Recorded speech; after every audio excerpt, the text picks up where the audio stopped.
நம்முடைய தலைவர் அவர்கள் ஒவ்வொரு நாளும் நம்முடைய தமிழகத்தில் இருக்கக்கூடிய ஒவ்வொரு மனிதர்களின் வாழ்விலும் வாழ்வாதாரத்திலையும் முன்னேற்றத்திலும் இருக்கிறார். ஏன்னா இன்றைக்கு தமிழ்நாடு இந்த நிலைக்கு இருக்குது அப்படின்னா அது நம்ம முத்தமிழறிஞர் கலைஞர் ஐயா அவர்கள் தான். இன்றைக்கு பார்த்தீங்கன்னா எவ்வளோ படித்த இளைஞர்கள் வந்து ஐடி செக்டாரில் வந்து டெவலப் ஆகி போகிறாங்க. ஆனால் இந்த ஐடி செக்டார் அப்படின்றத கொண்டு வந்ததே நம்முடைய கலைஞர் ஐயா அவர்கள் தான். இன்றைக்கு நம்ம தரமணி பார்த்தோம்னா full and full IT sector தான் இருக்குது. ஆனால் இப்படின்னா என்ன, கணினினா என்னன்னே தெரியாத ஒரு காலகட்டத்தில் கணினி கொண்டு வரணும், கணினியை பற்றி நம்முடைய பிள்ளைகளுக்கு, தமிழ்நாட்டில் இருக்கக்கூடிய பிள்ளைகளுக்கு வந்து எடுத்து சொல்லணும் அப்படின்ற ஒரு திட்டத்தை கொண்டு வந்தவர் நம்முடைய கலைஞர் ஐயா அவர்கள். இன்றைக்கு பார்த்தீங்கன்னா இன்றைக்கு இந்த பொதுக்கூட்டத்தில் வந்து பாதிக்கு மேலே தாய்மார்கள் தான் இருக்கிறாங்க. இந்த தாய்மார்கள் ஒரு காலகட்டத்தில் வெளியிலே வர முடியாத சூழல் இருந்தது. ஆனால் இன்றைக்கு ஒவ்வொரு தாய்மார்களும் தன்னுடைய விருப்பம் போல தன்னுடைய வாழ்க்கையை வாழ்வதற்கும் சுயமாக தன்னுடைய கையில் காசு இருக்கும் வகையில் சுய உதவிக்குழு அமைத்து தந்தவர் நம்முடைய கலைஞர் ஐயா அவர்கள். அந்த வகையில் தான் இன்றைக்கு ஒவ்வொரு தாய்மார்களுமே தான் சுயமாக நிற்கக்கூடிய அளவுக்கு இன்றைக்கு நம்முடைய தமிழ்நாடு முன்னேறி இருக்கிறது. அதே போல் பார்த்தீர்களால் இன்றைக்கு எனக்கு முன்னால் பேசும் பொழுது அண்ணன் அவர்கள் நிறைய கருத்துக்கள் வந்து முன்வைத்திருந்தார்கள், எவ்வளோ திட்டங்கள் கொண்டு வந்தார்கள் அப்படின்னு சொல்லிட்டு. ஆனால் இன்றைக்கு ஆட்சி அமைத்திருக்கக்கூடியவர்கள் ஒவ்வொரு திட்டங்களுக்கும் வந்து பெயர் மாற்றம் செய்வது தான் அவங்களுடைய ஆட்சியோட முன்னேற்றமாக இருக்கிறது. இதுக்கு முன்னாடி ஒரு கூட்டத்தில் கூட நம்முடைய கனிமொழி அக்கா அவர்கள் வந்து தெரிவித்தார்கள், மேனிஃபெஸ்டோ பண்ணும் பொழுதே வந்து எவ்வளோ நிதிநிலை இருக்குது, பட்ஜெட் எவ்வளோ இருக்குது அப்படின்றத பார்த்து தான் எந்தெந்த திட்டங்கள் நம்மளால் செய்ய முடியும் செய்ய முடியாது அப்படின்றத நம்ம வேறுபாடு செய்து தான் மேனிஃபெஸ்டோ குழுவிலே வந்து நம்ம அதற்கான தயாரிப்பு செய்வோம் அப்படின்றது தெரிவித்தாங்க. ஆனால் இன்றைக்கி ஆட்சி அமைத்திருக்கக்கூடியவர்கள் அண்ணன் அவர்கள் தெரிவித்தது போல் 6 சிலிண்டர் கொடுக்குறேன், விவசாயிகள் கடன் ரத்து செய்கிறேன், இந்த மாதிரி பல்வேறு முன்னெடுப்புகள் வைத்தார்கள். ஆனால் அதெல்லாம் என்ன மாதிரி ஒரு விளைவுகள் தரும், எவ்வளோ நம்ம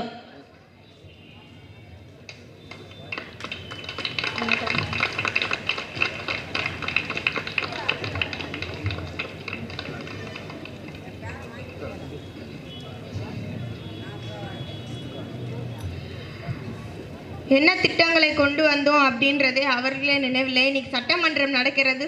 சட்டமன்றத்தில் பார்க்கும்போது தான் தெரியுது ஒவ்வொரு அமைச்சர் வந்து எந்த மாதிரி இருக்கிறாங்க, அவர்கள் எந்த மாதிரி பேசக்கூடிய நிலைகள் இருக்காங்க, தமிழ்நாடை பற்றியோ தமிழ் மக்களை பற்றியோ தமிழ் வரலாற்றை பற்றியோ எந்த அளவுக்கு தெரிஞ்சிருக்கிறாங்க. இன்னைக்கு ஒரு அமைச்சர் அவர்கள் கலைஞர் ஐயா அவர்களே பேர் சொல்லி சொல்கிறாங்க.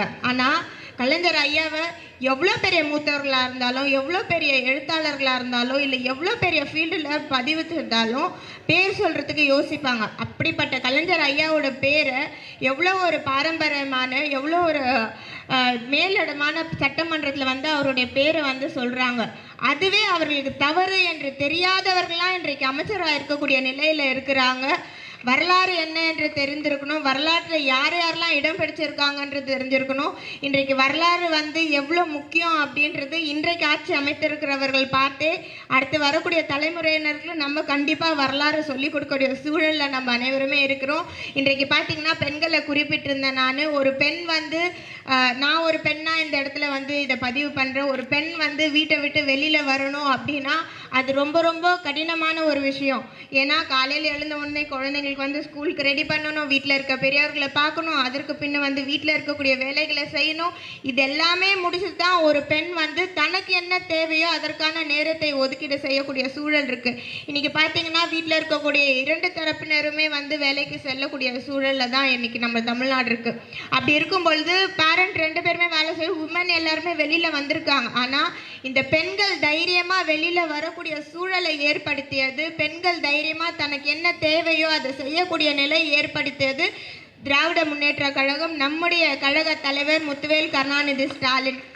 நம்முடைய கழக தலைவர் அவர்கள் எத்தனையோ பெண்கள் வந்து கல்வி முடிச்சுட்டு உயர்கல்வி படிக்க முடியாத சூழல் இருந்தது. ஆனால் நம்முடைய தலைவர் அவர்களால் கொண்டு வந்த திட்டத்தினால எவ்வளோ பெண்கள் வந்து இன்னைக்கு கல்லூரி முடிச்சுட்டு அவர்கள் வேலை செய்யக்கூடிய சூழல் வந்து இருக்கிறது. ஆனால் இன்றைக்கு பார்த்தீங்கன்னா ஆட்சி அமைத்திருக்கக்கூடியவர்கள் யாராக இருந்தாலும் சரி, ஒரு அரசியலில் இருக்கக்கூடிய பெண்கள் தன்னுடைய கருத்துக்களை முன்வைத்தால் அந்த பெண்களை வந்து எந்த அளவுக்கு இழிவுபடுத்த முடியுமோ அந்த அளவுக்கு இழிவுபடுத்துவாங்க.